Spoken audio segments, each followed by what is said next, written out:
yield, its hardiness in terms of different geographies. It's under attack because of disease. And, there's a very real concern that at some point, if there are not new strains of chocolate plants developed that are more hardy and have higher yield, that the diseases that are impacting the various crops in Africa and Brazil and things like that might wipe out the supply. There might not be chocolate, right? So, there was a very big drive to map the entire genomic sequence and then to find out, and the genomic sequence has actually been published on the internet to allow any company interested in trying to find ways to increase survivability of the cocoa plant, increase yields, disease resistance, whatever it might be. We're free to use that data. And IBM has actually published a bunch of things on their site. There's a lot of articles around that. But that work has since kind of evolved beyond cocoa to go to rice and other things. And now, today, actually, if you go to IBM's site in their blogs, and if you probably just type into Google IBM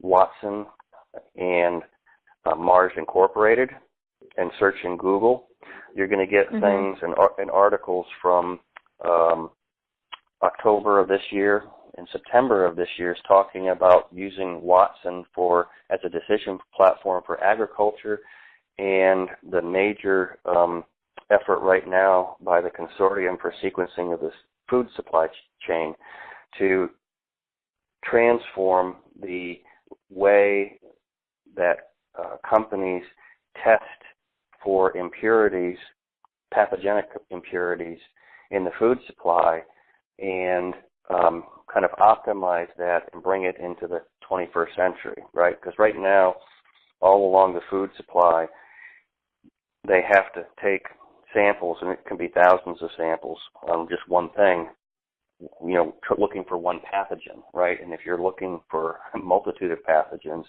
it just becomes a large number of tests that have to be done. It's very inefficient, and most of the time, the answer that they get is just a confirmation. It's a negative. It's not present, right? So there's a lot of chemicals, there's a lot of materials to get a result that says there's nothing there.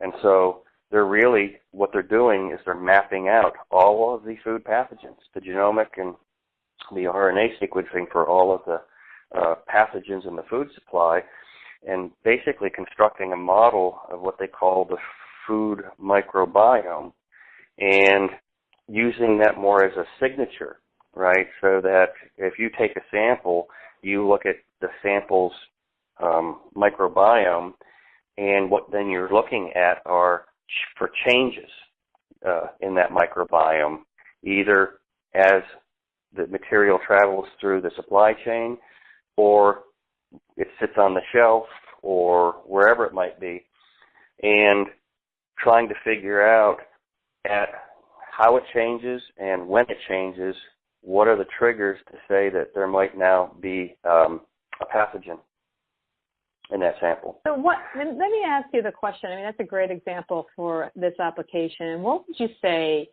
what was the setup of the problem that then would say, what if I'm just saying, okay, what were the conditions that said this makes sense? I mean, this set of conditions are right for AI and machine learning to go after, because then it would maybe help to say what are other parallel conditions that you might face in R&D where a similar approach would be beneficial. I think this one's an easy one, right?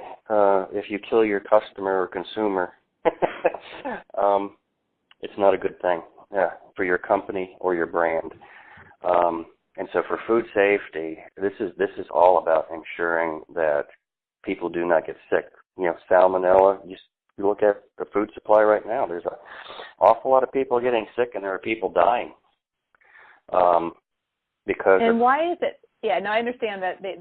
So what you're saying is one of the conditions is like, okay, this is not just a nice to have for a